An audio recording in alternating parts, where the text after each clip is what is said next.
இப்போ உங்களுக்கு ஹாப்பி தானே? மீட்டிங்கை கேன்சல் பண்ண வேண்டாம்னு சொல்லிட்டேன். சரி, நான் போய் குளிச்சுட்டு வந்துடுறேன். நான் வெளியே இருக்கேன்.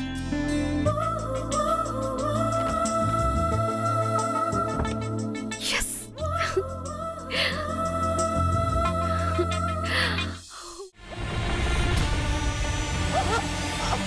சாவடி.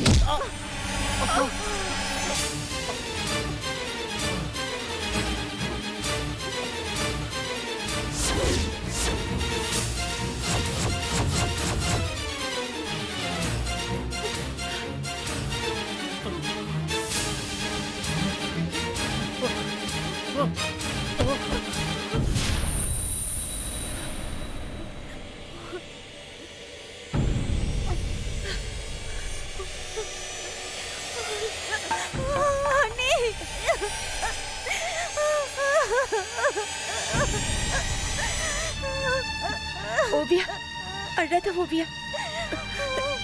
இத பாரு, அவன் உன்னை ஒண்ணும் பண்ணல. அதுக்குள்ள நான் காப்பாத்திட்டேன். அண்ணி, என்ன மன்னிச்சிருங்க அண்ணி. நீங்க எவ்வளவோ சொல்லி கேட்காம நான் இந்த பாவி பையனை நம்பினேன். ஆனா இவன் இவ்வளவு மோசமானவனா இருப்பான்னு நான் எதிர்பார்க்கல அண்ணி. அம்மா, நீ கம்ப்யூட்டர் கிளாஸுக்கு தானே போயிருந்த.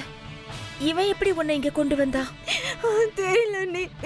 அந்த கம்ப்யூட்டர் சென்டரோட ஓனர் எல்லாரும் போனதுக்கு அப்புறம் என்ன மட்டும் ஒரு சர்க்கியூட் சம்பந்தமா வெயிட் பண்ண சொன்னாரு.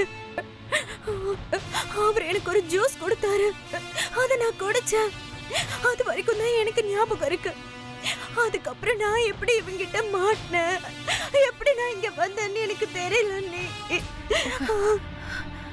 ஒருவேளை அந்த கம்ப்யூட்டர் சென்டர் ஓனருக்கும் இவனுக்கு ஏதோ சம்பந்தம் இருக்குன்னு நினைக்கிறேன். சரி, இது அப்புறம் பேசிக்கலாம். முதல்ல இவனுக்கு மயக்கம் தெளியறதுக்குள்ள நம்ம இங்கிருந்து கிளம்பிடணும். வா ஷாலினி, இருங்க. சீக்கிரம் போ.